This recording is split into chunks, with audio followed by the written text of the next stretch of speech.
Module में बच्चों अपना जो नेक्स्ट टॉपिक दिया गया है वो है आरएनए वर्ल्ड। आरएनए वर्ल्ड हम आपको आगे समझाएंगे। जब हम पूरा आरएनए समझ लेंगे तब जाके आपको आरएनए वर्ल्ड क्लियर होगा। आरएनए वर्ल्ड हम बाद में समझेंगे।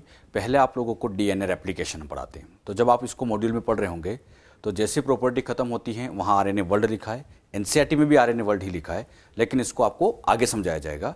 अभी जो हम समझने जा रहे हैं पहले डीएनए रेप्लिकेशन। डीएनए रेप्लिकेशन का मतलब होता है एक डीएनए से दो डीएनए का बनना। इसी प्रोसेस को कहा जाता है डीएनए रेप्लिकेशन। जब बच्चों सेल डिवाइड होती है, एक से दो सेल बनती है, वन से जब टू सेल बनती है, तो नई सेल बनते टाइम नई सेल के लिए नया डीएनए चाहिए। तो जो पुरानी सेल का डीएनए होता है उसे डबल करना पड़ता है, और ये डबल करने की प्रोसेस ही कहलाती है डीएनए रेप्लिकेशन। रेप्लिकेशन का मतलब डबल कर देना, और ये डबल हमेशा नहीं होता। डीएनए रेप्लिकेशन की ज़रूरत तभी पड़ती है जब सेल डिवाइड करती है, तो डिवीज़न के टाइम पर यहाँ रेप्लिकेशन किया जाता है। बात आती है प्रोकैरियोट यूकैरियोट में यह रेप्लिकेशन कब कब होता है। सबसे पहले हम बात करें यूकैरियोट। यूकैरियोट में डीएनए रेप्लिकेशन सेल डिवीज़न की एस फेज में होता है। जब बच्चों सेल साइकिल चलती है तो सेल साइकिल की स्टार्टिंग होती है G1 से। G1 के बाद अगली स्टेप जो आती है, सबसे पहले स्टेप आती है G1, उसके बाद स्टेप आती है S, उसके बाद आती है G2 स्टेप। तो जब ये सेल साइकिल ऐसे चलती है तो इसी एस फेज के अंदर यहाँ पर डीएनए एक से दो हो जाते हैं। मतलब G1 में एक डीएनए होगा तो S में यही डीएनए डबल हो जाता है। तो एस फेज में डीएनए का रेप्लिकेशन किया जाता है। तो रेप्लिकेशन कब होता है? जब एस फेज में होता है। अच्छा, ये बात जो हमने सीखी ये तो यूकैरियोट्स की है, और ये पॉइंट वेरी इंपॉर्टेंट है। कई बार एग्जाम में सिंपल एक लाइन का क्वेश्चन आता है कि रेप्लिकेशन कौन सी फेज में होता है, तो सिंपल सा आंसर आता है एस फेज। लेकिन अब क्वेश्चन घुमाते हैं। क्वेश्चन दिया जाता है प्रोकैरियोट्स में कि प्रोकैरियोट में डीएनए रेप्लिकेशन कब होगा। अब आप इसका आंसर दीजिए। प्रोकैरियोट में G1 S G2 जैसी कोई सेल साइकिल नहीं चलती है, क्योंकि प्रोकैरियोट में ना तो माइटोसिस होता है ना मियोसिस होता है। वहाँ तो बच्चों आप जानते हैं एमाइटोसिस होता है, जिसको हम एक तरह से कह सकते हैं बाइनरी फिजन। तो जब वो बाइनरी फिजन हो रहा होता है उसी टाइम वहाँ पर रेप्लिकेशन किया जाता है। यानी अगर हम प्रोकैरियोट्स की बात करें तो प्रोकैरियोट में रेप्लिकेशन होगा just prior to fission. Binary fission से ठीक पहले ही रेप्लिकेशन हो गया। जैसे आप ऐसे समझिए, यहाँ पर बच्चों ये सेल है, अब इस सेल को डिवाइड करके ऐसी दो सेल बनानी है, मतलब इसको बाइनरी फिजन से डिवाइड करना है। अब डिवाइड करते टाइम, एक से दो बनते टाइम, इस डीएनए को डबल कर दिया जाएगा, और डबल करने के बाद एक डीएनए इस सेल में और दूसरा डीएनए इस सेल में ट्रांसफर कर दिया जाएगा। मतलब इस बाइनरी फिजन के ठीक पहले ही यहाँ पर क्या कर दिया जाएगा? रेप्लिकेशन। तो ये बात बहुत अच्छे से ध्यान रखना, बच्चे इसमें बहुत गलती करते हैं। कहाँ पर एस में और कहाँ पर प्रायर टू बाइनरी फिजन आएगा, आंसर एक बार फिर समझ लेना। अगर यूकैरियोट्स की बात करें तो रेप्लिकेशन एस फेज में होगा, लेकिन क्वेश्चन में प्रोकैरियोट्स दिया है, बैक्टीरिया दिया है, तो आंसर आएगा प्रायर टू बाइनरी फिजन, यानी बाइनरी फिजन से ठीक पहले रेप्लिकेशन होता है। ऐसा क्वेश्चन नीट में आ चुका है और बच्चों ने इसमें काफ़ी गलतियां भी की थी। क्वेश्चन आया था ई कोलाई में रेप्लिकेशन कब होता है। क्या पूछा है?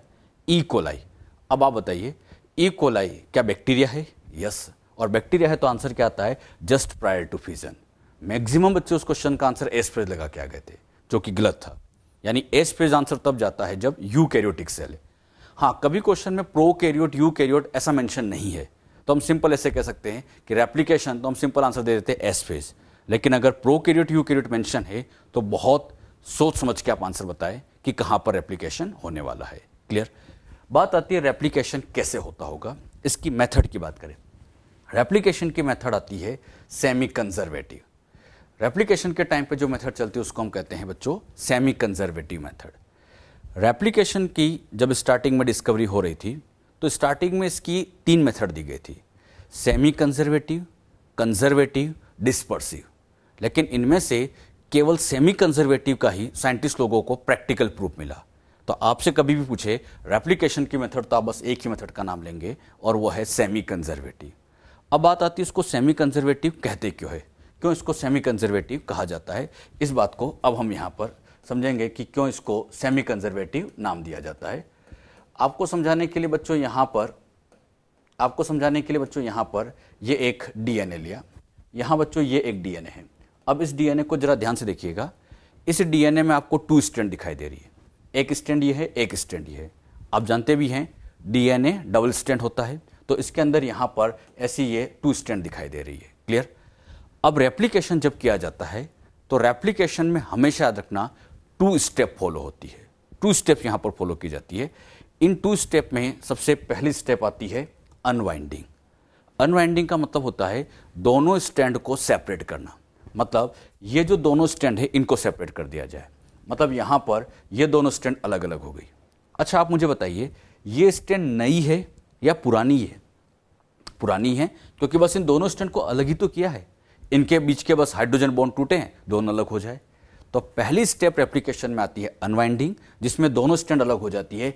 इस स्टैंड को मैंने यहाँ पे लिखा ओल्ड स्टैंड, तो इस स्टैंड को भी यहाँ पर लिखना पड़ेगा ओल्ड स्टैंड। दोनों ही ओल्ड स्टैंड है, अभी नया नहीं बना। अब चलती है स्टेप नंबर 2। ये तो स्टेप 1 है। इसके बाद आती है स्टेप नंबर 2, और स्टेप नंबर 2 में किया जाता है फॉर्मेशन ऑफ न्यू चेन।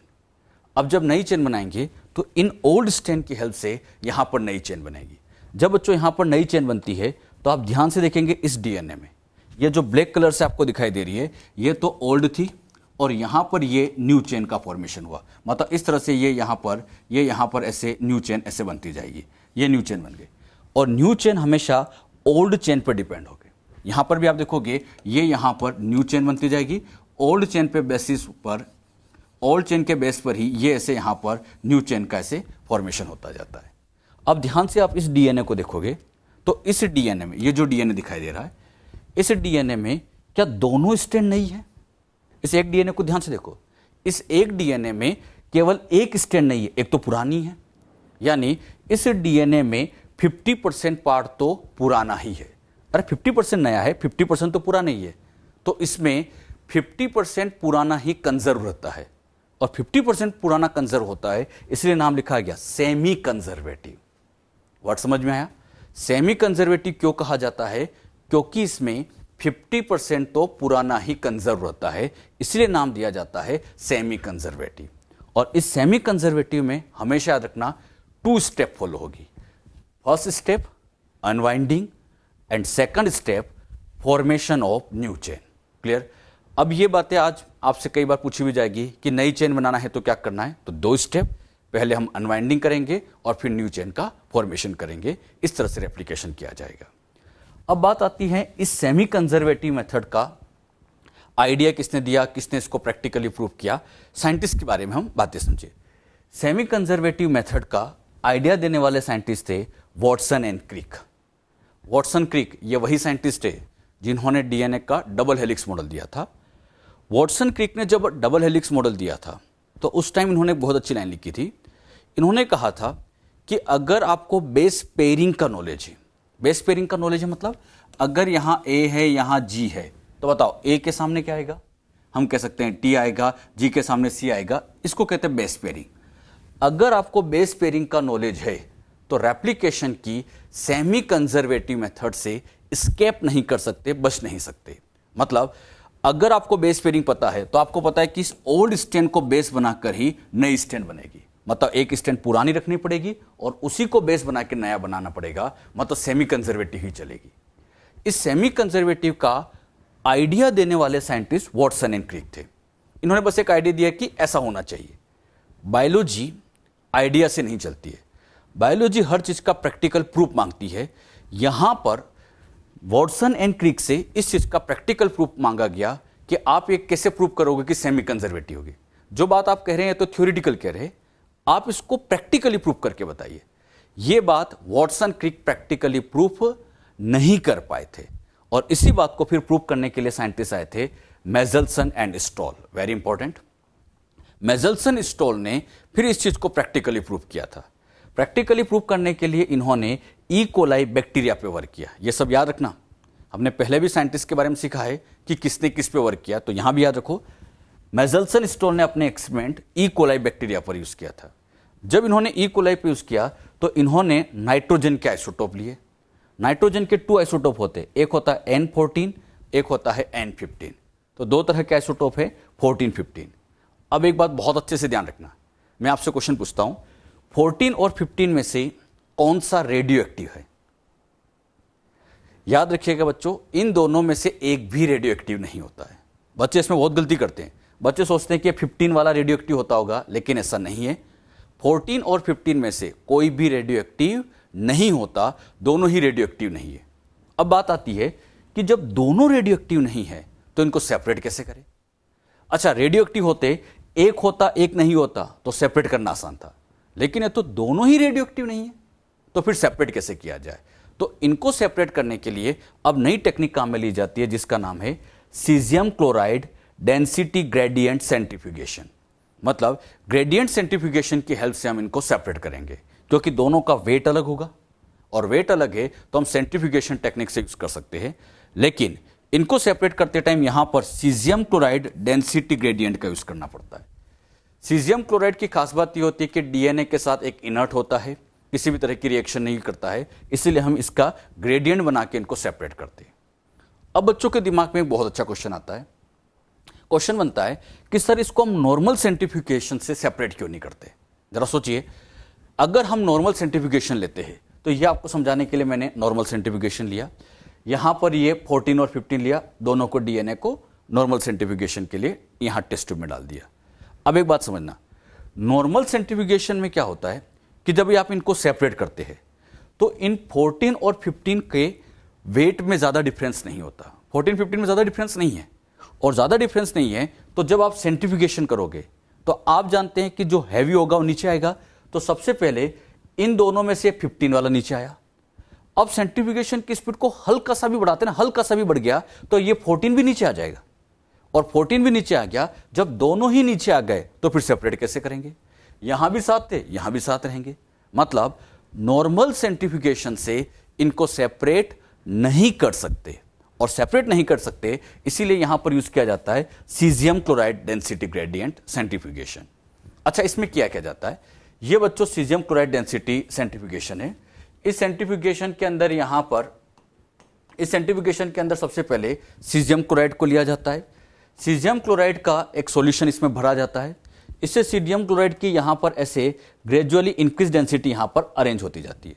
मतलब यहां डेंसिटी कम, ज्यादा ज्यादा ज्यादा, ऐसे यहां पर सीजियम क्लोराइड की डेंसिटी को अरेंज कर लेते हैं। मतलब टेस्ट ट्यूब में पहले सीजियम क्लोराइड का सॉल्यूशन डालते हैं, उसी को सेंट्रीफ्यूज करते हैं ताकि उसका एक ग्रेडियंट तैयार हो जाए। अच्छा, ग्रेडियंट तैयार होने के बाद अब 14-15 को लेकर इसमें डालते हैं।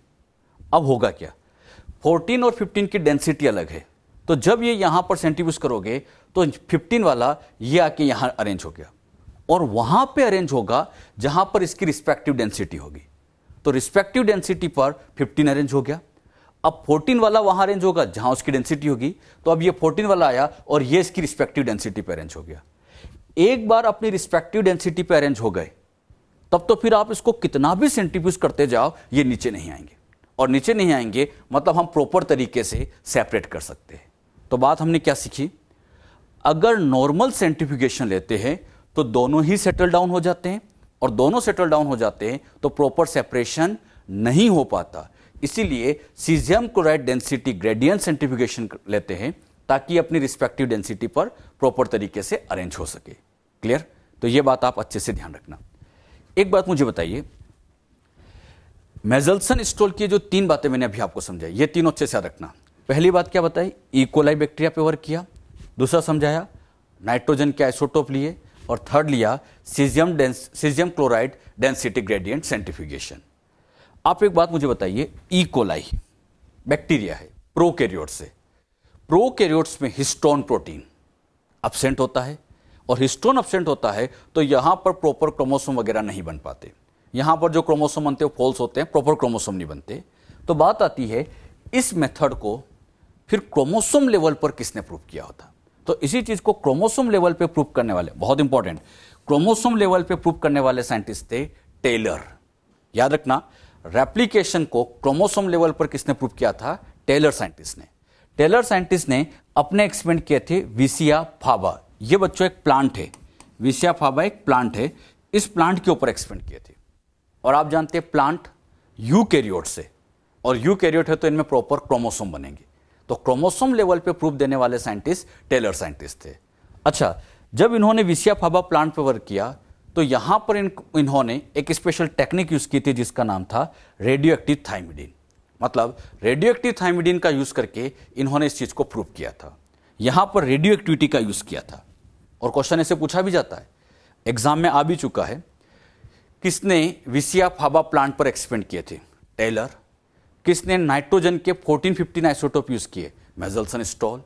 किसने रेडियो एक्टिव थायमिडीन का यूज किया? टेलर। तो इस तरह के क्वेश्चन यहां बनते हैं, ये आप ध्यान रखिएगा। एक आउटलाइन आपसे पूछा जाए, रेप्लिकेशन सेमी कंजर्वेटिव ये किसने प्रेजेंट की या आइडिया किसका था? तो आइडिया तो वॉटसन क्रिक का था, लेकिन प्रैक्टिकली प्रूफ मेजल्सन स्टॉल ने दिया। इन्होंने प्रूफ बैक्टीरियल लेवल पर दिया था, लेकिन क्रोमोसोम लेवल पे प्रूफ पूछा जाए तो आंसर चला जाता है टेलर। जो साइंटिस्ट की बातें यहां समझाई ये वेरी इंपॉर्टेंट है, इन पे नीट में एग्जाम में क्वेश्चन आ चुका है, तो आप इनको अच्छे से याद रखें। क्लियर? अब हम यहां पर क्या करेंगे, मेजल्सन एंड स्टॉल के एक्सपेरिमेंट को डिटेल में समझते हैं। मेजल्सन स्टॉल का एक्सपेरिमेंट हम समझने जा रहे हैं, तो नेक्स्ट पॉइंट आता है मेजल्सन एंड स्टॉल एक्सपेरिमेंट। इनके एक्सपेरिमेंट को समझने से पहले कुछ छोटी मोटी बातें आपको पहले क्लियर कर दें। 3 तरह का 14-15 के आइसोटोप के बेसिस पर डीएनए हो सकता है। 14-15 के बेसिस पर 3 तरह के डीएनए हो सकते हैं। यहां बच्चों ये 3 टाइप के डीएनए। अब ये 3 टाइप में या तो डीएनए की दोनों स्ट्रैंड में 14-14 हो, या स्ट्रैंड में एक 14 हो, दूसरी स्ट्रैंड 15 वाली हो, या दोनों स्ट्रैंड में 15-15 हो। इस तरह से 3 तरह के डीएनए हो सकते हैं। क्लियर? अगर दोनों स्ट्रैंड में 14-14 है तो इसका वेट इनके कंपैरिजन में तो कम ही होगा। जरा सोचो, 15-15 कितना हुआ? 30, ये 30, ये हो जाएगा 29, ये 28, यानी इसका वेट सबसे कम होगा। और इसका वेट 14-14, 28 ही होगा ना, सबसे कम होगा। और सबसे कम है तो ऐसे डीएनए को हम कहेंगे लाइट डीएनए। लाइट या नॉर्मल डीएनए भी इसको कह सकते हैं। नॉर्मल इसलिए कहते हैं क्योंकि अपनी सेल में यही डीएनए मिलता है। अपनी सेल में नॉर्मली जो नाइट्रोजन होता है वो 14 वाला ही होता है, और सेल के अंदर नॉर्मल डीएनए यही होता है, इसलिए इसको कहा जाता है नॉर्मल या लाइट डीएनए। अगर क्वेश्चन की लैंग्वेज में से लिखा जाए कि नॉर्मल डीएनए प्रेजेंट है तो आप उसमें 14-14 लेके चलेंगे। क्लियर? अगर 14-15 है तो इसमें एक स्ट्रैंड तो 14 की है, एक 15 की है, तो ऐसा लगता है जैसे दोनों का हाइब्रिड बना हुआ है, तो इसलिए इसको कहा भी जाता है हाइब्रिड डीएनए। अगर क्वेश्चन में हाइब्रिड डीएनए मेंशन है तो आप 14-15 लेके चलेंगे, लेकिन यहां 15-15 है, इसका वेट सबसे ज्यादा है, तो इसीलिए इसको नाम दिया जाता है हैवी डीएनए। क्वेश्चन में हैवी डीएनए आ गया मतलब इसको लेके चलना है। अब मेरे पास ये 3 तरह के डीएनए हैं, इन तीनों तरह के डीएनए को सेपरेट करना है। तो सेपरेट करने के लिए वही सीजियम क्लोराइड डेंसिटी सेंट्रीफ्यूगेशन लेंगे। ये बच्चों सीजियम क्लोराइड डेंसिटी सेंट्रीफ्यूगेशन लिया, इन तीनों को उठा के इस टेस्ट ट्यूब में डाला, और टेस्ट ट्यूब में डालने के बाद जब रोटेशन किया तो यहां पर ऐसे 3 बैंड दिखाई दिए। आप देख रहे हैं इसमें 3 बैंड्स आपको नजर आ रहे हैं। अब मैं आपसे पूछता हूं, इन 3 बैंड में ये बैंड सबसे नीचे है, ये बीच में है, ये ऊपर है। अच्छा, इन तीनों में से जो सबसे नीचे होगा वो सबसे हैवी होगा। अरे ये जो हैवी होगा ये नीचे आ जाएगा क्योंकि भारी है, तो ये नीचे आ जाएगा, तो नीचे वाला जो बैंड होगा ये हो जाएगा हैवी डीएनए का, बीच वाला जो बैंड होगा वो हाइब्रिड डीएनए का, और लाइट डीएनए ऊपर ही रह जाएगा। अब बच्चों अगर हम सेंट्रीफ्यूगेशन ट्यूब ले और मैं केवल बीच वाला बैंड बनाऊं, तो अगर बीच वाला बैंड बनाएं तो समझ जाना कि वो हाइब्रिड डीएनए का है। अगर ऊपर की तरफ बैंड दिखे तो समझ जाना कि वो लाइट डीएनए का है, और नीचे की तरफ बैंड दिखे तो समझ जाना हैवी डीएनए का है। ये जो बेसिक बात मैंने अभी आपको समझाई है, ये बेसिक बात आप बहुत अच्छे से ध्यान रखिए, ये इंपॉर्टेंट है, ये आप लोगों को पता होना चाहिए। अच्छा, मेजल्सन स्टॉल ने अपने एक्सपेरिमेंट के लिए अब क्या किया, इन्होंने बच्चों सबसे पहले कल्चर मीडियम के अंदर ई कोलाई की सेल को ग्रो कराया। हम जानते हैं इन्होंने अपना एक्सपेरिमेंट ई कोलाई पर किया था, तो ई कोलाई के ऊपर इन्होंने कल्चर मीडियम पर ई कोलाई की सेल को इन्होंने ग्रो कराया। अच्छा, ये बच्चों कल्चर मीडियम है, इस कल्चर मीडियम में इन्होंने अमोनियम क्लोराइड को डाला था। अमोनियम क्लोराइड में आप ध्यान से देख पा रहे हैं इसमें नाइट्रोजन है, बिल्कुल दिख रहा है, और यह नाइट्रोजन भी कौन सा वाला लिया इन्होंने, 15 वाला। मतलब कल्चर मीडियम में नाइट्रोजन का 15 आइसोटोप लिया। क्लियर? यहां पर नाइट्रोजन अगर 15 है तो इससे जो नाइट्रोजन बेस बनेगा, यही नाइट्रोजन आगे जाकर नाइट्रोजन बेस बनाता है। तो नाइट्रोजन बेस में जो नाइट्रोजन होगा वो बच्चों 15 वाला होगा, और उस नाइट्रोजन बेस से ही फाइनली बच्चों न्यूक्लियोटाइड बनेगा, डीएनए बनेगा, तो जो डीएनए होगा वो 15 वाला बन जाएगा। बहुत सिंपल सी बात, अच्छे सुन लेना। कल्चर मीडियम में अगर N15 है, कल्चर मीडियम में अगर N15 है तो जो डीएनए बनने जा रहा है वो भी N15 बनेगा। यानी जैसा कल्चर मीडियम होता है वैसा डीएनए होता है। अब यहां पर ये N15 जो N15 कल्चर मीडियम में रखा था, ये N15 अब इन सेल्स के अंदर जाएगा। अब ये ई कोलाई की सेल डिवाइड हुई, 1 से 2 बनी तो इनमें 15 गया, फिर ये 2 से 4 बनी, फिर इसको यहां पर डिवाइड करें तो इसकी बहुत सारी कॉलोनी तैयार हुई। अब इन कॉलोनी में से किसी एक सेल को उठा के हमने चेक किया तो इसके अंदर दोनों स्ट्रैंड में 15-15 आ गया। अब आप बताइए 15 कहां से आ गया? ये कल्चर मीडियम का नाइट्रोजन ही तो इन सेल्स के अंदर गया होगा, इसलिए दोनों स्ट्रैंड में 15-15 आ गया। मेजल्सन स्टोर ने सबसे पहला काम यही किया, ऐसी ई कोलाई की सेल को डेवलप किया जिसकी दोनों स्ट्रैंड में 15-15 हो, और इसको डेवलप करने के लिए ऐसी कल्चर मीडियम पे ग्रो करवाया जिसमें नाइट्रोजन 15 वाला था। जो बात यहां समझाई, क्लियर हुई सबको? अच्छा, अब उन्होंने क्या किया, इस सेल को यहां से उठाया और यहां से उठा के नए कल्चर मीडियम पे उन्होंने शिफ्ट किया। मतलब इसको उठा के इन्होंने इस नए कल्चर मीडियम पे शिफ्ट किया, ये सेल यहां से यहां ट्रांसफर की। अब जब नए कल्चर मीडियम पे शिफ्ट किया तो इस नए कल्चर मीडियम में यहां अमोनियम क्लोराइड का 14 वाला आइसोटोप था। यहां पर कौन सा ले लिया? 14। अगर ये 14 है तो इससे जो अल्टीमेटली डीएनए बनेगा 14 वाला। आप बस ये बात दिमाग में अच्छे से बिठा लो, जैसा यहां नाइट्रोजन होता है 14 है तो डीएनए भी 14 वाला बनेगा, क्योंकि यही नाइट्रोजन डीएनए बनाने में यूज होता है। अब बच्चों यहां पर जब सेल डिवाइड होगी तो बताओ कल्चर मीडियम में कौन सा रखा है? N14, तो इससे अल्टीमेटली सेल के अंदर जो जाएगा वो 14 वाला जाएगा। अब जब यहां पर एक से ये 2 सेल बनेगी, तो जब 2 सेल बनेगी उसी टाइम रेप्लिकेशन भी होगा। अब रेप्लिकेशन करना है तो रेप्लिकेशन की वही 2 स्टेप फॉलो होगी। पहली स्टेप अनवाइंडिंग और second step formation of new chain. Unwinding का पहले मुझे मतलब बताओ, ये डीएनए इस सेल के अंदर अभी ये डीएनए है 15-15 वाला, तो पहला काम होता है दोनों स्ट्रैंड को क्या कर दिया जाए? सेपरेट कर दिया जाए। दोनों स्ट्रैंड को सेपरेट कर दिया जाए मतलब ये 15 और ये 15 ऐसे सेपरेट कर दी गई, यानी 15-15 को क्या कर दिया गया? सेपरेट कर दिया। अच्छा, ये तो हो गई फर्स्ट स्टेप। अब सेकंड आती है फॉर्मेशन ऑफ न्यू चेन। अब आप बताओ यहां पर नई चेन बनानी है, दिमाग यही लगाना है। अब नई चेन 15 की बनाए या 14 की बनाए? मुझे बताओ सेल में कौन सा नाइट्रोजन जा रहा है? 14, और 14 जा रहा है, तो जब यहां पर नई चेन बनेगी तो यहां जो नई चेन बनेगी, ये नई चेन बनी तो ये नई चेन बनेगी 14 की, यहां पर भी ये नई चेन बनी तो ये बनेगी 14 की। मतलब न्यू चेन हमेशा कल्चर मीडियम के अकॉर्डिंग बनेंगे। यानी इन सेल्स के डीएनए को उठा के चेक किया जाए तो इनमें एक 15 वाला होगा, एक 14 वाला। 15 मतलब पुराना वाला होगा और एक नया 14 बन गया होगा। अब बताओ इसमें एक स्ट्रैंड पुरानी है, एक नई है, 50% तो पुराना ही है, इसका मतलब ये सेमी कंजर्वेटिव है। मतलब एक आइडिया लगा कि ये सेमी कंजर्वेटिव होता है। क्लियर? अच्छा, जो बात यहां पर अभी बेसिक समझाई ये ध्यान भी रखिएगा आप लोग। मैंने यहां पर जो बात आपको सिखाने की कोशिश की है, यही बात सिखाने की कोशिश की कि नई स्ट्रैंड 14 बनेगी या 15 बनेगी, कैसे डिसाइड होता है? यह डिसीजन लिया जाता है कल्चर मीडियम के अकॉर्डिंग, कि कल्चर मीडियम में 14 गिवन है या 15 गिवन है। अगर कल्चर मीडियम में 14 गिवन है तो नई स्ट्रैंड हमेशा 14 वाली ही बनेगी। जो बात यहां सिखाई क्लियर हुई? तो यह बात आप बच्चों अच्छे से ध्यान रखें कि हमने क्या सीखा है। अब बच्चों इन स्टेटमेंट को थोड़ा और डिटेल में समझा जाए। सबसे पहले मेजल्सन स्टोर ने क्या किया, ऐसी ई कोलाई की सेल को बनाया जिसमें 15-15 था। यहीं से हम बात को स्टार्ट करते हैं। यहां पर इन्होंने सबसे पहले ऐसे डीएनए को लिया जिसकी दोनों स्ट्रैंड में 15-15 है। अभी मैं आपसे यहां पर पूछूं टोटल डीएनए कितना है? स्टार्टिंग में 1, इस 1 में 14-14 नहीं है मतलब 0 है, 14-15 वो भी 0 है, और 15-15 1 है। अच्छा, 15-15 मतलब हाइब्रिड हैवी या लाइट? 15-15 मतलब हैवी, तो स्टार्टिंग का डीएनए हैवी है। अच्छा, क्या डीएनए के ऊपर लिखा होता होगा आई एम हैवी? तो फिर उन्हें कैसे पता चला होगा कि ये हैवी है? तो इसको हैवी पता करने के लिए उन्होंने क्या किया, यहां पर ऐसी सेंट्रीफ्यूगेशन ट्यूब ली, इस डीएनए को उठा के यहां डाला, और यहां डालने के बाद वो देखते हैं कि उन्हें बैंड नीचे की तरफ मिला। और आप समझ में आना चाहिए, नीचे की तरफ बैंड मिला मतलब ये डीएनए हैवी था। तो वो समझ गए कि स्टार्टिंग का जो डीएनए था वो हैवी था। और हैवी कैसे पता करते हैं? सेंट्रीफ्यूगेशन ट्यूब में लिया, नीचे की तरफ बैंड दिखा, मतलब समझ जाओ कि वो तो हैवी है। अब यहां पर ई कोलाई की फर्स्ट जनरेशन लाते हैं। ई कोलाई की जब फर्स्ट जनरेशन आती है तो फर्स्ट जनरेशन लाने में 20 मिनट लगते हैं। ई कोलाई में ये बात आप याद भी रखिए कि ई कोलाई में सेल डिवीजन का जो टाइम आता है वो 20 मिनट्स होता है। तो 20 मिनट में ई कोलाई की सेल डिवाइड हो जाती है।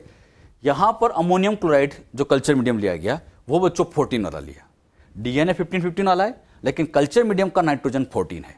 अब मैं आपसे पूछूंगा नई जो चेन बनेगी 14 या 15? नई बनेगी 14, क्योंकि कल्चर मीडियम में 14 रखा है। अब नई चेन बनाते टाइम वही दोनों स्टेप, पहले दोनों को सेपरेट किया जाए। जब बच्चों यहां पर इनको सेपरेट करेंगे तो ये यहां सेपरेट हुआ, बताओ कौन सा सेपरेट हुआ? 15, और ये सेपरेट हुआ 15। क्लियर? पहली स्टेप तो हो गई 15-15 को सेपरेट करो। अब बताओ ये दोनों यहां पर अलग अलग कर दिए। अब अगली स्टेप आती है न्यू चेन बनाना। अब मैं नहीं सिखाऊंगा नई चेन कौन सी, नई चेन यहां पर बनेगी 14 वाली। तो अब यहां पर ये बच्चों नई चेन बनी और ये यहां पे बन गई 14 और ये बन गई 14। इस तरह से नया डीएनए बनेगा। क्लियर? तो यहां पर 20 मिनट के बाद जब चेक किया गया तो इस तरह से 2 डीएनए बने, एक स्टैंड 15 एक 14, एक स्टैंड 15 एक स्टैंड 14 वाली बनी। क्लियर? जो बात यहां पर अभी समझाई, क्लियर हुई सबको? तो ये बात बच्चों आप अच्छे से ध्यान रखें कि एक 14 होगी और एक 15 होगी। अब यहां पर बात को समझना, फर्स्ट जनरेशन में अब मुझे बताओ टोटल डीएनए कितने आए? तो यहां पर टोटल डीएनए को चेक किया जाए तो इस बार टोटल डीएनए 2 है। इन 2 में यहां देख के बताइएगा सभी, 14-14 कितना है? 14-14 यहां साथ साथ नहीं है, यहां साथ साथ नहीं है, मतलब 0 है। 14-15 ये है और 14-15 ये है, यानी 14-15 पूछा जाए तो 2 है और 15-15 पूछा जाए तो 0 है। मतलब फर्स्ट जनरेशन में जो 2 डीएनए थे दोनों के दोनों हाइब्रिड है। दोनों के दोनों कौन से वाले? हाइब्रिड है। अच्छा, मेजल्सन स्टोल को कैसे पता चला होगा कि ये हाइब्रिड है? तो इसका पता करने के लिए इन्होंने इसको वही सेंट्रीफ्यूगेशन ट्यूब में लिया और यहां पर जब इसका बैंड निकाला तो उन्हें बैंड इस बार बीच में मिला। अब आपको समझ जाओ, बैंड अगर बीच में दिख रहा है इसका मतलब ये डीएनए श्योर है कि हाइब्रिड है। पहले बैंड नीचे था मतलब हैवी था, अब बैंड बीच में आ रहा है मतलब ये हाइब्रिड है। और ये हाइब्रिड डीएनए तभी बन सकता है, हाइब्रिड डीएनए तभी बन सकता है जब इसमें एक स्टैंड हो 14 एक 15, मतलब एक स्टैंड हो 14 एक 15, तभी तो हाइब्रिड होगा। 15 मतलब ये तो हो गया पुराना और 14 हो गया नया, मतलब एक स्टैंड पुरानी होती है एक स्टैंड नई होती है।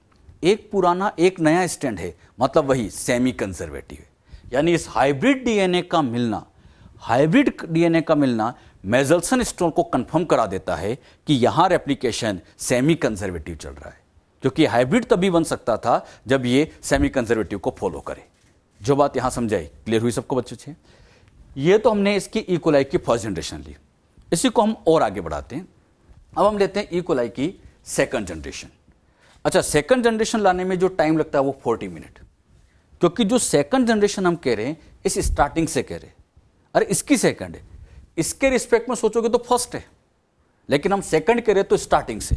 तो 20 मिनट यहां स्पेंड हुए और 20 मिनट यहां स्पेंड हुए, तो टोटल कितना टाइम हो जाएगा? 40 मिनट। एनसीईआरटी का जब आप डायग्राम देखोगे तो वहां पर भी सेकंड जनरेशन में 40 मिनट लिखा है। बच्चे डाउट पूछते हैं कि सर यहां तो 20 आना चाहिए। अरे 20 नहीं, यहां 40 होगा, क्योंकि जो सेकंड कह रहे वो इसकी सेकंड है, स्टार्टिंग की सेकंड है। तो 20 पहले स्पेंड हुआ, 20 बाद में हुआ, तो टोटल यहां 40 मिनट्स लगते हैं। अब यहां बताइए, यहां पर अगर हम डीएनए बनाए, सोच समझ के बताना, सबसे पहले इन दोनों स्टैंड को सेपरेट किया जाए। मतलब यहां पर ये 15 स्टैंड और एक और स्टैंड कौन सी थी, तो ये 14 वाले स्टैंड को सेपरेट किया गया। इन दोनों को सेपरेट करो, वही अनवाइंडिंग करो। यहां पर भी अनवाइंडिंग करोगे तो ये 14 वाली स्टेप और इसी तरह से ये बच्चों यहां पर 15 वाली को अलग अलग कर दिया। मतलब 15 14 15 15 14 सेपरेट हो गया। अब मुझे बताओ इसके ऊपर नई चेन बनानी है, सोच समझ के बताना, 14 बनेगी या 15? दिमाग में आना चाहिए सबको अच्छे से। नई चेन, हाँ, यहां कल्चर मीडियम में आप ध्यान से देख रहे हैं 14 है, तो नई चेन जो बनेगी यहां बनेगी, नई चेन जो बनेगी ये बच्चों 14, मतलब यहां बन जाएगी 14, यहां बन जाएगी 14, यहां बन जाएगी 14, यहां बन जाएगी 14, यानी 2 के डबल मतलब टोटल 4 डीएनए आ गए। तो सेकंड जनरेशन के बाद ऐसे 4 डीएनए आ जाते हैं। अब इन 4 डीएनए में 14 14 2 है, 14 15 2 है, लेकिन 15 15 यहां एक साथ नहीं है, मतलब वो 0 है। क्लियर? ये कैसे बनाया गया? क्लियर हुआ? मतलब सेकंड जनरेशन में ऐसे यहां पर ये टोटल 4 डीएनए बन गए। यही है, इसको हमने यहां बना दिया, ये 4 डीएनए बने। अच्छा, अब इन 4 डीएनए में जो बातें आपसे मैं पूछने जा रहा हूं सभी अच्छे से बताइएगा। इसमें बच्चों सेकंड जनरेशन में अगर आपसे पूछा जाए कि टोटल डीएनए कितने हैं, तो टोटल डीएनए आ जाएंगे 4। 14 14 कितने हैं तो 2, 14 15 कितने हैं 2, और 15 15 के नंबर कितने आगे 0। अब यहां पर इन सारे डीएनए को लेकर वही सीजियम क्लोराइड वाली टेस्ट ट्यूब में लिया जाए, आप बताना कितने बैंड मिलेंगे। यहां पर ये 2 डीएनए हैं, ये 2 डीएनए हैं, तो इस बार जब बैंड देखेंगे तो 2 बैंड मिलेंगे, एक बैंड बीच में और एक ऊपर। ऊपर मतलब ये लाइट वाला है, नीचे बैंड नहीं दिखाई दे रहा है। यहां पर आपको बैंड दिखाई नहीं दे रहा है, इसका मतलब हम कह सकते हैं कि यहां पर डीएनए नहीं है, यानी इसकी नंबर कितनी हो जाएगी 0 हो जाती है। जो बात यहां समझे, क्लियर हुई। एक बात बहुत ध्यान से आप इस चीजों को एनालिसिस करिए। यहां पर 15 की एक स्टैंड ये है, एक स्टैंड ये है, 15 की 2 स्टैंड है, सेपरेट है। अगली बार भी आप देख रहे हैं 15 की 2 स्टैंड है, वही सेपरेट है, यानी 15 के नंबर यहां पर भी 2 अलग अलग, यहां पर भी 2 अलग अलग। 15 की नंबर बढ़ ही नहीं रही है, जो यहां था वही यहां है। आपसे मैं पूछ रहा हूं 15 की नंबर क्यों नहीं बढ़ रही है। 15 की नंबर इसलिए नहीं बढ़ रही है क्योंकि कल्चर मीडियम में तो 14 डाल रखा है, और जब कल्चर मीडियम में 14 है तो 14 की नंबर इंक्रीज होती जाएगी। और आप देख भी रहे हैं यहां पर 14 की नंबर इंक्रीज होती चली जा रही है। यहां पर 14 2 था, लेकिन यहां तो 14 और ज्यादा आता जा रहा है। क्यों आता जा रहा है? क्योंकि कल्चर मीडियम में 14 डाला हुआ है, तो इसीलिए 14 की नंबर इंक्रीज होती जाएगी। अगर मैं इसकी अगली जनरेशन में आपसे पूछता, थर्ड जनरेशन में, अब बताओ यहां 15 2 है, तो अगली जनरेशन में भी 15 कितने होंगे? ये तो 2 ही होंगे। यानी अब नेक्स्ट जनरेशन निकालते हैं, थर्ड जनरेशन। टाइमिंग बताना कितने मिनट? थर्ड जनरेशन मतलब 60 मिनट। नाइट्रोजन का कौन सा आइसोटोप है? 14। अब यहां पर टोटल डीएनए कितने होंगे? 14 14 कितने होंगे? ये आप लोगों को खुद को आना चाहिए, निकाल सकते हैं। अगर यहां निकाला जाए तो टोटल डीएनए कितने हो जाएंगे? 8, क्योंकि डबल कर दो। अब इसमें देखो 15 15 यहां भी अलग अलग है, अलग अलग है, तो यहां पे भी अलग रहेंगे, साथ आ ही नहीं सकते, तो 15 15 हो जाएंगे 0, ये तो 0 रहेंगे। अब बताओ यहां पर 15 हाइब्रिड 2 है, तो अगली बार भी हाइब्रिड तो ये 2 ही रहेगा, क्योंकि 15 के नंबर 2 ही है, हाइब्रिड 2 ही बन सकते हैं। 8 में से 2 गए तो ये 14 14 वाले बन जाएंगे 6। अब वो कैसे बनते हैं ये अपनी कॉपी में सब आप बना के देखेंगे कि कैसे कैसे वो 6 हो, ये 6 होंगे और ये 2 होंगे, कैसे ये होते हैं ये सब अपनी कॉपी में आपको बना के आना चाहिए। अच्छा, इन डीएनए को उठा के यहां पर भी वही सेंट्रीफ्यूगेशन करे, तो सेंट्रीफ्यूगेशन करोगे तो ये तो है ही नहीं, तो यहां पर कोई बेंड नहीं मिलेगा, हैवी का बेंड नहीं मिलेगा, बाकी हाइब्रिड और लाइट का बेंड मिल जाएगा। तो एक बात ध्यान से देखिएगा, यहां 15 2, यहां 15 2 अलग अलग, अगली बार भी 15 कैसे रहेंगे? 2 रहेंगे, लेकिन वो भी अलग अलग रहेंगे। तो इस तरह से हम यहां पर सोल्व कर सकते हैं। अच्छा, थर्ड के बाद अगर मैं फोर्थ जनरेशन लेता, फोर्थ जनरेशन, अगर फोर्थ जनरेशन में समझाने के लिए डायरेक्ट पूछ रहा हूं आपसे, टोटल डीएनए कितने बनते? आप ही बताइए। 8 के डबल मतलब 16 हो जाते, 15 15 तो यहां पर भी 0 होते, ये हो जाता 2, और ये यहां पर 6 के बजाय यहां पर कितने आ जाते? 16 में से 2 गए मतलब ये 14 हो जाते। यानी फोर्थ जनरेशन में भी आप आंसर दे सकते हैं, और उसमें टाइमिंग कितना लगता? तो 80 मिनट। अब मैं फिफ्थ में भी पूछूं तो उसमें भी आंसर दे सकते हैं। तो आप लोगों को हर जनरेशन में यहां पर निकाल लेना चाहिए। जितना यहां पर समझाया गया ये बात आप ध्यान रखें। अगर बच्चों क्वेश्चन आता है इन मेजल्सन एंड स्टॉल एक्सपेरिमेंट, क्वेश्चन आता है मेजल्सन एंड स्टॉल एक्सपेरिमेंट, तो आप स्टार्टिंग का डीएनए हमेशा 15 15 लेंगे और कल्चर मीडियम में नाइट्रोजन 14 लेंगे, और इस तरह से आप इनको सोल्व करेंगे। यानी मेजल्सन स्टॉल एक्सपेरिमेंट क्वेश्चन में लिखा है तो स्टार्टिंग का डीएनए 15 15 कंसीडर करेंगे और कल्चर मीडियम में 14 लेके फिर सोल्व कर सकते हैं। कैसे यहां पर सोल्व किया गया, क्लियर हुआ बेटे? तो ये मेजल्सन एंड स्टॉल का एक्सपेरिमेंट था। इस एक्सपेरिमेंट से रिलेटेड अब क्या क्या क्वेश्चन बनते हैं, उन क्वेश्चन को हम समझते हैं। आपको समझाने के लिए यहां पर ये एक क्वेश्चन दिया है, क्वेश्चन लेते। ये बच्चों क्वेश्चन आपके सामने दिया गया, ध्यान से रीड करिए। क्वेश्चन में कहा गया an E coli cell with light DNA, ध्यान समझना, with light DNA was allowed to grow in a culture medium containing heavy isotope of nitrogen. After growth of 60 minutes, find out percentage of this disease. कर सकते हैं question. अच्छा, यहां पर सबसे main बात क्या दी गई है? स्टार्टिंग का डीएनए कैसा दिया है? लाइट। दो बातें आपको अच्छे से याद रखना है, एक तो स्टार्टिंग का डीएनए और एक नाइट्रोजन कौन सा दिया गया, मतलब कल्चर मीडियम में नाइट्रोजन कौन सा दिया गया। स्टार्टिंग का डीएनए आप जानते हैं बच्चों, लाइट डीएनए है। लाइट डीएनए सोल्व करिए इसको आप। जब बच्चों आप इसको सोल्व कर रहे हैं तो सोल्व करने में सबसे पहले स्टार्टिंग का डीएनए लाइट मतलब 14 14 वाला हो गया।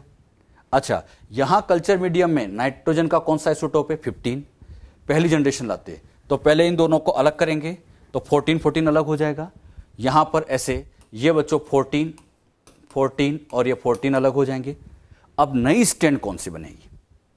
कल्चर मीडियम में 15 रखा है तो यहां जो नई स्टैंड बनेगी ये नई स्टैंड बन जाएगी 15 और यहां पर भी नई स्टैंड बन जाएगी 15। कर सकते हैं इसे। तो यहां पर ये बच्चों टोटल डीएनए यहां पर इस तरह से बन जाएंगे। ये बच्चों यहां पर इस तरह से डीएनए बने। क्लियर कर सकते हैं इसे। ये तो फर्स्ट जनरेशन। अब सेकंड जनरेशन लाओगे तो फिर ये अलग होंगे। जब ये सेपरेट होंगे तो अब सेकंड जनरेशन आने में वही 40 मिनट लगा। जब सेकंड जनरेशन में निकालेंगे तो इस बार टोटल डीएनए 4 होंगे। लेकिन खास बात यहां 14 2 है, यहां 14 2 है, 14 के स्टैंड यहां पे भी 2 ही रहेंगे। इस बार 14 2 ही आ रहा है, 14 क्यों नहीं बढ़ रहा है? 15 की नंबर बढ़ती जा रही है। इस बार 15 के नंबर इसलिए बढ़ रही है क्योंकि नाइट्रोजन 15 वाला लिया गया है। अरे बात समझे। इस बार कल्चर मीडियम में 15 वाला है तो 15 की नंबर बढ़ती जा रही है। क्लियर। ऐसे यहां पर इसकी नंबर बढ़ गई। ये जो है बच्चों सेकंड जनरेशन है। लेकिन क्वेश्चन में 60 मिनट दिया है। 60 मिनट दिया है मतलब हम कहेंगे यहां पर आएगी अब इसकी थर्ड जनरेशन। थर्ड जनरेशन में जब निकाला जाए, अब सोच समझ के आंसर देना। टोटल डीएनए यहां 4 है तो यहां पर 8 हो जाएंगे, तो टोटल डीएनए 8 हो जाएंगे। अच्छा 14 14 यहां 0 रहेगा क्योंकि यहां 2 14 अलग अलग है तो अगली बार भी 2 14 अलग अलग ही रहेंगे क्योंकि कल्चर मीडियम में 15 है, इसकी नंबर बढ़ेगी। बात समझ में। अच्छा 14 15 हाइब्रिड, यहां 2 है तो यहां भी हाइब्रिड 2 रहेंगे। 8 में से 2 गए तो ये टोटल बन जाएंगे हैवी वाले 6 हो जाएंगे। अब यहां एक एक करके सोल्व करते जाए। ये कैसे लिखा गया? क्लियर हुआ सबको अच्छे से। 14 14 0, 14 15 2, 15 15 6। परसेंटेज ऑफ लाइट डीएनए बताइए। ये जो लाइट आपको दिखाई दे रहा है 14 14, इसकी नंबर तो 0 है। अगला आता है percentage of hybrid DNA. Hybrid DNA यहां पर कितने दिखाई दे रहे हैं? 2। टोटल कितने हैं? 8। तो 2/8 इंटू 100 सोल्व करोगे तो 25%। नेक्स्ट आता है हेवी डीएनए। हेवी डीएनए कितने हैं? 6। टोटल है 8। सोल्व करोगे तो ये आ जाएगा 75%। तो ये 0%, 25% और 75%। इस तरह से इसको सोल्व कर सकते हैं। अब इस क्वेश्चन में ध्यान देने वाली बात क्या है? 2 बातें अच्छे से याद रखो। एक तो स्टार्टिंग का डीएनए क्या गिवन है और कल्चर मीडियम में नाइट्रोजन का कौन सा आइसोटोप लिया है। इसी पे बेस्ड एक क्वेश्चन और। ये बच्चों आपके सामने क्वेश्चन है। अब इस क्वेश्चन में क्या कहेगा? E coli cell with hybrid DNA. बहुत ध्यान सोल्व करिएगा। हाइब्रिड डीएनए मतलब स्टार्टिंग का डीएनए इस बार हाइब्रिड लिया गया। कल्चर मीडियम में लाइट आइसोटोप लिया गया। आइसोटोप जो लिया गया लाइट, लाइट मतलब 14 वाला। और इस बार सेकंड जनरेशन में आपको फाइंड आउट करना है लाइट हाइब्रिड हेवी की परसेंटेज। कर सकते हैं। इस वाले क्वेश्चन का आंसर सभी बच्चों को आना चाहिए। जब बच्चों आप इसको सोल्व करोगे, स्टार्टिंग का डीएनए हाइब्रिड मतलब 14 15 लो। अब यहां पर पहली जनरेशन लाओ। तो सोल्व करते टाइम आप क्या करो? दोनों को अलग अलग जरूर बनाओ। मतलब जैसे ये 15 अलग बनाओ और इसी तरह से ये 14 यहां पर अलग बनाओ। ऐसे बना के देखो आप। क्लियर। अब नई स्टैंड कौन सी बनानी है? कल्चर मीडियम में देखो कौन सा दिया है? 14। तो नई स्टैंड यहां पर आ जाएगी 14 और ये नई आ जाएगी 14। इस तरह से बना के देखो। फिर अगली जनरेशन में भी निकालो। तो जब यहां पर आप इसको सोल्व करोगे तो ये यहां पर इस तरह से डीएनए आ जाएगा। अच्छा यहां पर 14 15 14 15 इस तरह से रहेगा। इसके बाद आ जाती है इसकी सेकंड जनरेशन। ये तो फर्स्ट जनरेशन थी, अब आएगी सेकंड जनरेशन।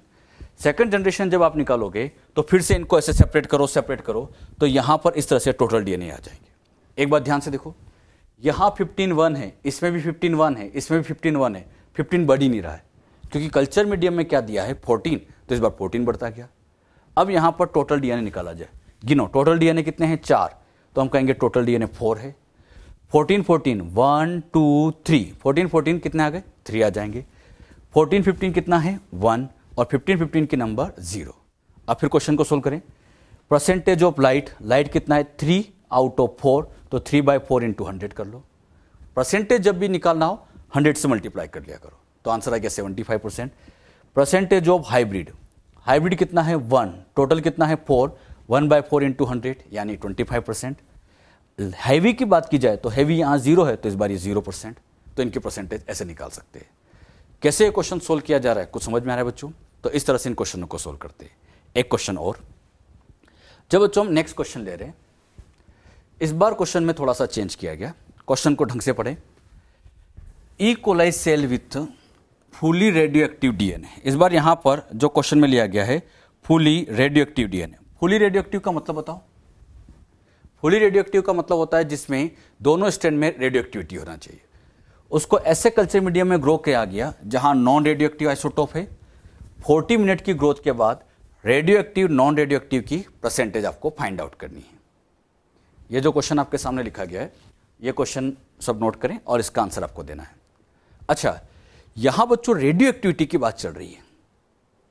मेजल्सन एंड स्टॉल के एक्सपेरिमेंट में तो रेडियो एक्टिविटी का नाम ही नहीं था, यानी रेडियो एक्टिविटी की बात आ गई, यानी एक तरह से ये टेलर के एक्सपेरिमेंट की बात आ रही है, जिन्होंने क्रोमोसोम लेवल पे प्रूव किया था, विसिया फावा प्लांट पर एक्सपेरिमेंट किया था। तो उस पर बेस्ड हम डायरेक्ट क्वेश्चन नहीं ले रहे, क्योंकि प्रोसेस तो उनका भी वही मेजल्सन स्टॉल जैसे ही होता है। हमने डायरेक्ट यहाँ क्वेश्चन लिया, तरीका भी सेम ही है। यहाँ पर रेडियो एक्टिव है तो सबसे पहले ये डीएनए लिया, इसमें यहाँ पे लिखा RR, दोनों स्ट्रैंड में RR लिखा, मतलब ये फुली रेडियो एक्टिव है। R यहाँ पर इंडिकेट करता है रेडियो एक्टिविटी को। अगर मैं NR लिख देता हूं तो वो नॉन रेडियो एक्टिव को इंडिकेट करेगा। R का मतलब रेडियो एक्टिव, NR का मतलब नॉन रेडियो एक्टिव। अब यहां पर फर्स्ट जनरेशन लाते हैं। सोल्व करने का तरीका वही सेम है। सबसे पहले दोनों स्ट्रैंड को सेपरेट करो, दोनों स्ट्रैंड सेपरेट हुई तो ये R और ये R सेपरेट हो जाएंगे। अब यहां पर कल्चर मीडियम में NR रखा है तो जो नई स्ट्रैंड बनेगी वो NR बनेगी और ये NR बनेगी। इस तरह से आप बनाओ। तो यहां पर भी आप इसी तरह से इसको जब सोल्व करोगे तो इसको सोल्व करने के बाद यहां पर ये जनरेशन आई, इसमें एक R होगा, बाकी दूसरा NR होगा। अच्छा, ये तो यहां पर आ गई इनकी फर्स्ट जनरेशन। अब हमें जो पूछा गया है 40 मिनट की ग्रोथ में पूछा गया है। अच्छा, 40 मिनट की ग्रोथ में पूछा गया है, मतलब आप लोगों से सेकंड जनरेशन में। इसकी जब सेकंड जनरेशन निकाली जाए तो इस बार ये टोटल 4 डीएनए हो गए। अच्छा, फिर से इनको वही अलग करो, नया वाला NR बनाओ, इस तरह से इसको सोल्व करोगे। इस बार जब सोल्व करके देखा गया तो टोटल डीएनए कितने बन गए? 4। अब इन 4 में से रेडियो एक्टिव की बात करें, यहां थोड़ा ध्यान समझना।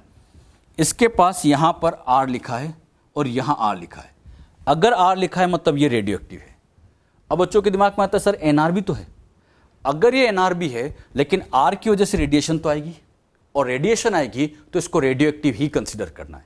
हाइब्रिड यहां नहीं होता, इसको रेडियो एक्टिव ही मान के चलना है, क्योंकि इससे भी रेडिएशन आएगी, इससे भी रेडिएशन आएगी। रेडिएशन ऑब्टेंड हो रही है मतलब रेडियो एक्टिव हुआ। अगर मैं रेडियो एक्टिव यहां पर पूछता हूं तो रेडियो एक्टिव इस बार होंगे 2, ये 2, एक ये और एक ये।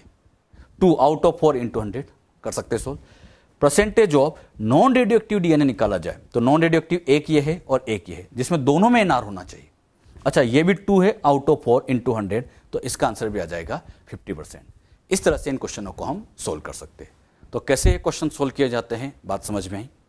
अभी तक बच्चों हमने डीएनए रेप्लिकेशन में रेप्लिकेशन की मेथड सेमी कंजर्वेटिव होती है, इसको कैसे प्रैक्टिकली प्रूव किया गया था वो हमने सीखा। सेमी कंजर्वेटिव के बारे में हमने पढ़ा था कि आइडिया वॉटसन क्रिक का था, प्रूव किया था मेजल्सन एंड स्टॉल ने, क्रोमोसोम लेवल पर टेलर ने प्रूव किया था। कैसे प्रूव किया वो तो हम समझ चुके हैं। अब हम समझेंगे रेप्लिकेशन होता क्या है, उसकी मैकेनिज्म क्या है। हम जानते हैं रेप्लिकेशन में 2 स्टेप होती है। स्टेप नंबर 1 आती है जिसको हम कहते हैं अनवाइंडिंग। स्टेप नंबर 1 अनवाइंडिंग या अनजिपिंग कहते हैं। अनवाइंडिंग का मतलब होता है दोनों स्टैंड को सेपरेट करना। दोनों स्टैंड अगर सेपरेट हो जाए तो उसी प्रोसेस को हम कहते हैं अनवाइंडिंग। आप बताइए, डीएनए की दोनों स्टैंड को सेपरेट करना है, कौन से बॉन्ड ब्रेक करने पड़ेंगे?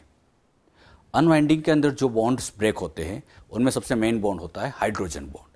तो हाइड्रोजन बॉन्ड को सेपरेट करेंगे, जैसे हाइड्रोजन बॉन्ड टूटेंगे दोनों स्टैंड एक दूसरे से सेपरेट हो जाती है। अच्छा, ये प्रोसेस अब कैसे होती है इसको अब हम समझेंगे। आपके सामने बच्चों ये एक डीएनए है। डीएनए समझाने के लिए यहाँ पर काफ़ी बड़ा सा बना दिया गया, ये काफ़ी बड़ा सा डीएनए है। अब इस डीएनए में रेप्लिकेशन स्टार्ट करना है। बात आती है रेप्लिकेशन कहाँ से स्टार्ट हो। जब रेप्लिकेशन स्टार्ट करना है तो सोचिए, क्या इसके एंड से रेप्लिकेशन चालू करें, फिर कहाँ से चालू करें? रेप्लिकेशन बच्चों कहीं से भी स्टार्ट नहीं होता है। रेप्लिकेशन हमेशा एक स्पेसिफिक पॉइंट से शुरू किया जाता है। जिस पॉइंट से रेप्लिकेशन चालू किया जाता है उस पॉइंट को ORI साइट कहते हैं। ORI का फुल फॉर्म होता है origin of replication. Origin of replication से मतलब होता है जहां से रेप्लिकेशन की ओरिजिन होनी है, स्टार्टिंग होनी है, उसी को हम ORI कहते हैं। ORI का full form origin of replication, जहां से रेप्लिकेशन को ओरिजिनेट करना, स्टार्ट करना है। अच्छा, इस पूरे डीएनए में से यहां से रेप्लिकेशन चालू हो रहा है तो इसको हमने ORI साइट नाम दे दिया। हम बच्चों अभी प्रोकैरियोट्स की बात कर रहे हैं। प्रोकैरियोट का डीएनए छोटा होता है, और प्रोकैरियोट का डीएनए छोटा होता है तो उसके अंदर पूरे डीएनए में केवल एक ही ओआरआई साइट होती है। एक ओआरआई साइट से ही पूरा काम हो जाता है, यानी एक ओआरआई साइट है वहीं से रेप्लिकेशन चालू किया जाता है। क्योंकि डीएनए छोटा है तो एक ओआरआई साइट से ही पूरा रेप्लिकेशन किया जा सकता है। लेकिन अगर हम यूकैरियोट्स की बात सीखें तो यूकैरियोट का डीएनए बड़ा होता है, तो उसमें मल्टीपल ओआरआई साइट रखे जाते हैं। तो प्रोकैरियोट में केवल एक ओआरआई साइट है। अब मुझे बताइए, ये दोनों स्ट्रैंड आपस में कौन से बॉन्ड से ऐसे अटैच होती है? सभी जानते हैं, दोनों के बीच में हाइड्रोजन बॉन्ड है। इन हाइड्रोजन बॉन्ड्स को ब्रेक करना है। बात आती है हाइड्रोजन बॉन्ड को कैसे ब्रेक किया जाए। हाइड्रोजन बॉन्ड को ब्रेक करने का एक तरीका आप जानते हैं, टेम्परेचर बढ़ा दे, कि टेम्परेचर बढ़ाओ तो हाइड्रोजन बॉन्ड टूट जाते हैं, डीनेचुरेशन कर दो। लेकिन अगर हमें हाइड्रोजन बॉन्ड को तोड़ना है तो उसके लिए टेम्परेचर हमें बहुत ज़्यादा देना पड़ता है, 94-95 डिग्री के आसपास टेम्परेचर देना पड़ता है, तब जाके डीएनए की दोनों स्ट्रैंड अलग होगी, तब हाइड्रोजन बॉन्ड टूटेंगे। अब बात आती है, अपनी सेल के अंदर 94 डिग्री टेम्परेचर कैसे दे? अगर हम अपनी सेल को उठा के 94 डिग्री पर रखेंगे तो इसमें तो अपनी सेल में ही आग लग जाएगी, और सेल में आग लग गई तो सेल काम ही नहीं करेगी, उसके एंजाइम सब बेकार हो जाएंगे। तो इसके लिए हम अपनी सेल को हाई टेम्परेचर पे तो नहीं रख सकते। एक तरीका और होता है, एल्कलाइन मीडियम का यूज़ करें। एल्कलाइन मीडियम के लिए पीएच बहुत ज़्यादा रखनी पड़ती है, अप्रोक्सीमेटली 10 के आसपास। अच्छा, इतनी ज़्यादा पीएच रखते हैं तो सेल के जो एंजाइम होते हैं ये वर्क नहीं कर पाते, क्योंकि हाई पीएच पर सेल प्रॉपर एक्टिव नहीं रहती है। यानी ना तो हम यहाँ टेम्परेचर बढ़ा सकते हैं, ना यहाँ हम एल्कलाइन मीडियम का यूज़ कर सकते हैं। तो बात आती है फिर यहाँ हाइड्रोजन बॉन्ड कैसे तोड़ा जाए। सेल के अंदर अगर कुछ भी काम करना है तो सबसे बढ़िया तरीका एंजाइम की हेल्प ले, और सेल के अंदर इन हाइड्रोजन बॉन्ड को तोड़ने के लिए स्पेशल एंजाइम यहाँ पर लगाए जाते हैं, जिसका नाम है डीएनए हेलिकेज। बहुत अच्छे से याद रखना बेटे, डीएनए हेलिकेज एंजाइम यहाँ पर आकर ये बाइंड हो गया, ये हेलिकेज आकर बाइंड हो गया। अब ये हेलिकेज ओआरआई साइड पर आकर बाइंड होते हैं। हेलिकेज यहाँ पर 2 होते हैं, एक हेलिकेज ये है, एक हेलिकेज ये है। अब ये वाला हेलिकेज इस डायरेक्शन में जाएगा, ये वाला इस डायरेक्शन में जाएगा, और ये वाला हेलिकेज इस डायरेक्शन में, दोनों ऐसे डायरेक्शन में जाएगा, ये इस डायरेक्शन में, ये इस डायरेक्शन में। ये वाला हेलिकेज इधर के हाइड्रोजन बॉन्ड तोड़ेगा, ये वाला हेलिकेज इधर के हाइड्रोजन बॉन्ड तोड़ेगा। यानी हेलिकेज का काम होता है हाइड्रोजन बॉन्ड्स को ब्रेक करना। अच्छा, हेलिकेज की क्या खास बात है? तो पहले खास बात, ब्रेक हाइड्रोजन बॉन्ड्स, यही हाइड्रोजन बॉन्ड्स को ब्रेक करता है। जब इन हाइड्रोजन बॉन्ड्स को ये ब्रेक करेगा तो ब्रेक करते टाइम इसकी एक्टिविटी को इन्हेंस करने के लिए एक कोफैक्टर लगाया जाता है, मैग्नीशियम। अगर हेलिकेज को मैग्नीशियम आयन मिल जाए तो ये बहुत अच्छे से एक्टिव करता है, इसको मजा आ जाता है। मतलब ये बहुत अच्छे से एक्टिव करेगा, बहुत अच्छे से वर्क करेगा, और बहुत इजी तरीके से ये हाइड्रोजन बॉन्ड तोड़ता जाएगा। अच्छा, ये हाइड्रोजन बॉन्ड दोनों डायरेक्शन में तोड़ता है, ओआरआई साइड से दोनों डायरेक्शन में काम चलता है। मतलब ये बाई डायरेक्शनल प्रोसेस चलती है, दोनों डायरेक्शन में काम होता है। अच्छा, हेलिकेज हाइड्रोजन बॉन्ड को तोड़ता है, अनवाइंडिंग में हमें यही काम करना है, तो इसीलिए हम कहते हैं हेलिकेज को मेन एंजाइम फॉर अनवाइंडिंग। ये अनवाइंडिंग का सबसे मेन एंजाइम है, क्योंकि यही हाइड्रोजन बॉन्ड को ब्रेक करेगा और दोनों स्ट्रैंड को ऐसे सेपरेट करने का काम करता है। तो हेलिकेज की 3 मेन बातें, हाइड्रोजन बॉन्ड्स को ब्रेक करता है, इसके लिए कोफैक्टर मैग्नीशियम आयन है, और यही मेन एंजाइम है अनवाइंडिंग के लिए। यह अनवाइंडिंग का सबसे मेन एंजाइम माना जाता है। जो बात यहाँ समझे, क्लियर हुई? और हेलिकेज दोनों डायरेक्शन में जाता है, क्लियर हुआ इतना? अच्छा, जब ये हेलिकेज काम करेगा, सपोज करो इस स्टैंड में यहाँ ए है तो यहाँ सामने टी होगा, इधर जी है तो यहाँ सी होगा, ये दोनों ऐसे अलग अलग होते जाएंगे, ये अलग, ये आगे बढ़ता जाएगा, दोनों स्टैंड अलग होती जाएगी। यहाँ पर हेलिकेज ने जब काम किया तो फाइनली ये दोनों स्टैंड ऐसे सेपरेट हो जाती है। आप देख रहे हैं डीएनए की ये स्टैंड यहाँ पर ऐसे सेपरेट हो चुकी है। अच्छा, यहाँ पर ए था, यहाँ ए था तो यहाँ सामने आ जाएगा टी, यहाँ पर जी है तो ये सी, इस तरह से स्टैंड अलग हो जाएगी।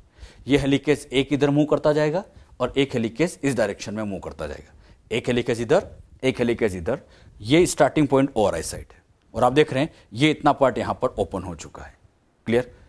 हेलिकेज ने अपना काम बड़ी ईमानदारी से किया, बड़ी ईमानदारी से उसने अपने हाइड्रोजन बॉन्ड यहाँ पर ब्रेक करवा दिए, डीएनए के दोनों स्ट्रैंड को सेपरेट करा दिया। अच्छा, हेलिकेज जब ये आगे की तरफ चल रहा होता है तो पीछे से एक प्रॉब्लम स्टार्ट हो जाती है।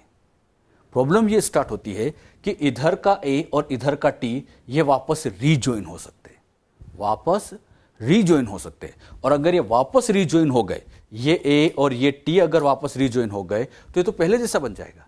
तो यहां पर इन दोनों को ऐसे रीजॉइन होने से रोकना पड़ेगा, इसकी रीजॉइनिंग को रोकना पड़ेगा। बात आती है रीजॉइनिंग कौन रोके? तो रीजॉइनिंग को रोकने के लिए अब यहां पर एक स्पेशल प्रोटीन आकर ऐसे बाइंड हो जाता है। ये प्रोटीन इस सिंगल स्ट्रैंड पार्ट पे बाइंड होता है, डबल स्ट्रैंड पे नहीं, सिंगल स्ट्रैंड पे बाइंड होता है। तो यहां ये जो प्रोटीन बाइंड हुआ, इस प्रोटीन को कहा जाता है एसएसबी प्रोटीन। एसएसबी का फुल फॉर्म होता है single strand binding protein. Single strand क्यों?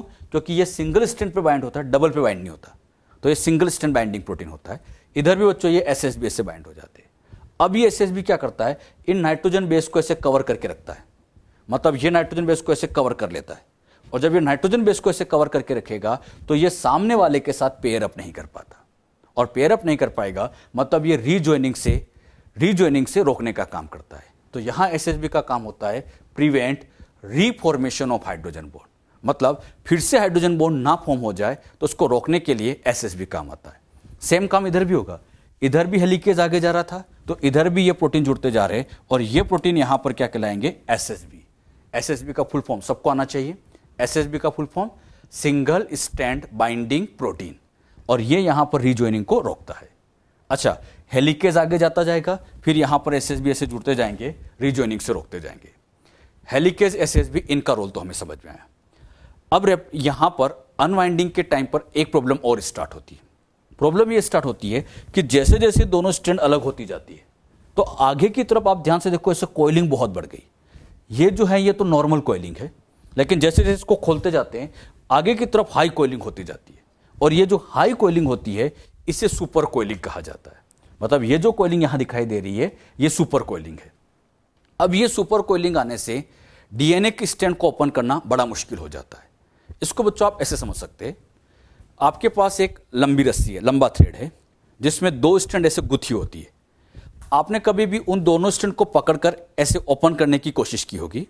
तो जब आप इसको ओपन करते हैं तो स्टार्टिंग में तो आसानी से ओपन होता जाता है, लेकिन लंबी रस्सी हो तो आगे जाके उसमें बहुत ज्यादा हाई एठन आने लग जाती है, और वही हाई एठन ही सुपर कोइलिंग है। डीएनए भी एक रस्सी जैसा ही है, इसकी दोनों स्ट्रैंड को पकड़कर आप ऐसे ओपन करते जा रहे तो आगे की जगह हाई एठन आ गई, इसको सुपर कोइलिंग कह दिया। और यही सुपर कोइलिंग, इस सुपर कोइलिंग की वजह से स्ट्रैंड को ओपन करना आगे जाके मुश्किल हो जाएगा। यानी सुपर कोइलिंग को कहीं ना कहीं रोकने की जरूरत है, सुपर कोइलिंग को रोकना पड़ेगा। बात आती है सुपर कोइलिंग कैसे रोकी जाए। इस सुपर कोइलिंग को रोकने के लिए यहां पर अब एक स्पेशल प्रोटीन आकर या एंजाइम आकर बाइंड होता है। यहां जो प्रोटीन आकर बाइंड होता है उसका नाम है टोपोआइसोमरेज, और यही टोपोआइसोमरेज सुपर कोइलिंग को रोकने का काम करता है, यह सुपर कोइलिंग को प्रिवेंट करता है। अच्छा, सुपर कोइलिंग को प्रिवेंट करते टाइम ये क्या करता है, इन दोनों स्ट्रैंड को यहां से कट लगाता है, दोनों स्ट्रैंड को काटता है। अगर इसमें कोइलिंग मान लो राइट हैंड डायरेक्शन में हुई है, राइट हैंड डायरेक्शन में कोइलिंग हुई तो अब ये इसको उल्टा घुमाएगा। उल्टा घुमाएगा मतलब एंटी क्लॉकवाइज में घुमाएगा, ताकि इसकी जो कोइलिंग है ये सुपर से ऐसे नॉर्मल कोइलिंग हो जाए। यानी सुपर कोइलिंग से इस नॉर्मल कोइलिंग में चेंज करने का काम टोपोआइसोमरेज करता है। अच्छा, यहां पर सबसे पहले इसने कट लगाया सुपर से नॉर्मल कोइलिंग की, फिर बाद में इन कट को यहां पर ऐसे और ऐसे इनको ज्वाइन कर देता है। ये इसको इससे ज्वाइन करा दिया जाएगा और इसको इससे ज्वाइन कर दिया जाएगा, ताकि ये सुपर कोइलिंग से नॉर्मल कोइलिंग में रहे। क्लियर? और ये सारा काम टोपोआइसोमरेज का ही है। यानी टोपोआइसोमरेज कट करता है, नॉर्मल कोइलिंग कराता है, और वापस ज्वाइन भी ये खुद ही करा देता है। अच्छा, इधर तो सुपर कोइलिंग को रोक दिया, सेम प्रॉब्लम इधर भी क्रिएट होती है। इधर भी जैसे जैसे हेलिकेज आगे की तरफ बढ़ता जाएगा, यहां कोइलिंग हाई होती जा रही है। नाम बताइए इस हाई कोइलिंग का, सुपर कोइलिंग। अब इस सुपर कोइलिंग को रोकना है, सुपर कोइलिंग को रोकना है, तो सुपर कोइलिंग को रोकने के लिए यहां पर यही प्रोटीन आके बैठा जिसका नाम था टोपोआइसोमरेज। इसने सुपर कोइलिंग को रोका, और जब सुपर कोइलिंग को रोका तो इसने इस सुपर कोइलिंग से नॉर्मल कोइलिंग बनाई, और फिर यहां पर इसको इससे और इसको इस तरह से ये ज्वाइन करा देता है। तो इनको इनसे ज्वाइन करने का काम भी टोपोआइसोमरेज करता है। कट भी टोपोआइसोमरेज लगाता है, नॉर्मल कोइलिंग भी टोपोआइसोमरेज, और ज्वाइन करने में भी इसी टोपोआइसोमरेज का रोल है। यानी पूरी इस अनवाइंडिंग की प्रोसेस के अंदर टोटल 3 एंजाइम या प्रोटीन का रोल है। उसमें 3 में सबसे पहला आता है हेलिकेज, सेकंड नंबर पे आता है एसएसबी, और थर्ड नंबर पे आता है टोपोआइसोमरेज। और तीनों का क्या रोल है, ये तीनों के रोल वेरी इंपॉर्टेंट, सबको आना चाहिए। एक बार फिर सुन लीजिए। हेलिकेज का फंक्शन हाइड्रोजन बॉन्ड को ब्रेक करना, एसएसबी का फंक्शन सुपर कोइलिंग को प्रिवेंट करना, एसएसबी का फंक्शन रीफॉर्मेशन ऑफ हाइड्रोजन बॉन्ड को रोकना, और टोपोआइसोमरेज का फंक्शन सुपर कोइलिंग को रोकना। तीनों के क्या क्या रोल है, ये रोल आप लोगों को अच्छे से समझ में आना चाहिए। जो बात यहां पर सिखाई गई क्लियर हुई सबको अच्छे से? तो ये बातें आप सब अच्छे से ध्यान रखिए। अच्छा, ये जो प्रोसेस हमने समझी है ये तो अनवाइंडिंग की थी। जहां से रेप्लिकेशन चालू हुआ, स्टार्टिंग पॉइंट का नाम ORI साइट, कौन आके बैठा, हेलिकेज, दोनों डायरेक्शन में हाइड्रोजन बॉन्ड तोड़े, रीजॉइनिंग से रोकने के लिए SSB और सुपर कोइलिंग से रोकने वाला टोपोआइसोमरेज। तो किसके क्या रोल थे ये हमने समझा। क्लियर। अच्छा, अनवाइंडिंग के कुछ खास बातें। अनवाइंडिंग जहां से स्टार्ट होती है उस स्टार्ट पॉइंट का नाम ORI साइट। प्रोकैरियोट्स में ORI साइट केवल एक होती है। यूकैरियोट्स की बात करें तो इसमें मैनी ORI साइट्स होती है। इसमें कौन कौन से एंजाइम काम में लिए गए, एंजाइम की बात करें तो हेलिकेज हाइड्रोजन बॉन्ड को तोड़ता है, SSB रीफॉर्मेशन ऑफ हाइड्रोजन बॉन्ड को रोकता है, एंड टोपोआइसोमरेज सुपर कोइलिंग को रोकता है। तो ये बच्चों अनवाइंडिंग के सबसे मेन फीचर है, ये ध्यान रखना। और प्रोकैरियोट में पूछा जाए तो ओनली 1 ORI साइट होती है, जबकि यूकैरियोट में मेनी होती है। यूकैरियोट में मेनी ORI साइट क्यों रखते हैं, क्योंकि डीएनए बड़ा होता है। जैसे मान लीजिए बच्चों ये यूकैरियोट का डीएनए है, इस तरह से यहाँ पर ये यूकैरियोट का डीएनए काफ़ी बड़ा सा डीएनए है। अब यहाँ पे ORI साइट, यहाँ ORI साइट, यहाँ ऐसे मल्टीपल ORI साइट होती है क्योंकि डीएनए ही बड़ा होता है। क्लियर। जो बातें हमने अनवाइंडिंग में समझी ये बातें अब आपको क्लियर होनी चाहिए।